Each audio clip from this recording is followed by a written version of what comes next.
بسم اللہ الرحمن الرحیم۔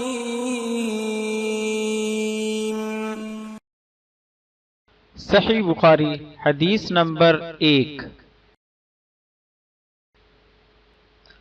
علقمہ بن وقاص لیثی کا بیان ہے کہ میں نے مسجد نبوی میں منبر رسول صلی اللہ علیہ وآلہ وسلم پر عمر بن خطاب رضی اللہ عنہ کی زبان سے سنا۔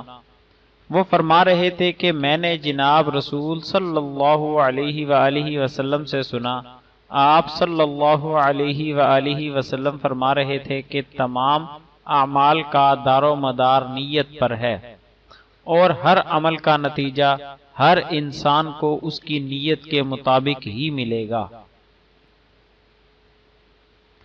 پس جس کی ہجرت ترک وطن دولت دنیا حاصل کرنے کے لیے ہو یا کسی عورت سے شادی کی غرض سے ہو، پس اس کی ہجرت انہی چیزوں کے لیے ہوگی جن کے حاصل کرنے کی نیت سے اس نے ہجرت کی ہے۔ وضاحت: اس حدیث کا شان ورود ہے کہ ایک شخص نے ایک عورت ام قیس نامی کو نکاح کا پیغام دیا تھا۔ اس نے جواب میں خبر دی کہ آپ ہجرت کر کے مدینہ آ جائیں تو شادی ہو سکتی ہے۔ چنانچہ وہ شخص اسی غرض سے ہجرت کر کے مدینہ پہنچا اور اس کی شادی ہو گئی۔ دوسرے صحابہ کرام اس کو مہاجر ام قیس کہا کرتے تھے۔ اسی واقعہ سے متاثر ہو کر آن حضرت صلی اللہ علیہ وآلہ وسلم نے یہ حدیث ارشاد فرمائی۔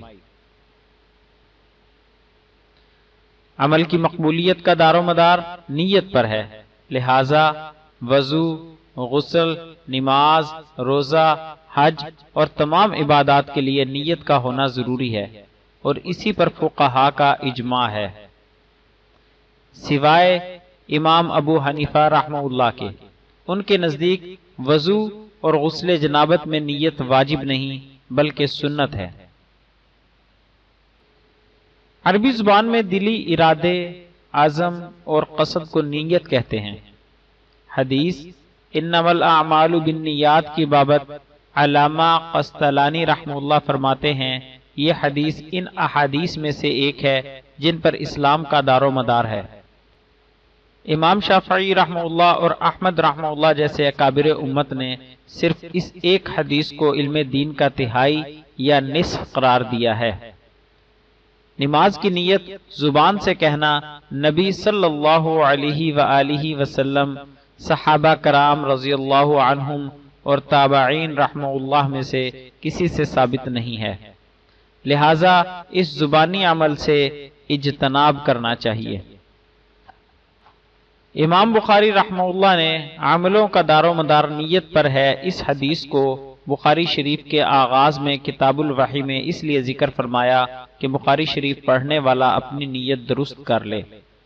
اسے حضرت عمر رضی اللہ عنہ کے علاوہ اور بھی تقریباً 20 اصحاب کرام رضوان اللہ علیہم اجمعین نے حضرت صلی اللہ علیہ وآلہ وسلم سے نقل فرمایا ہے۔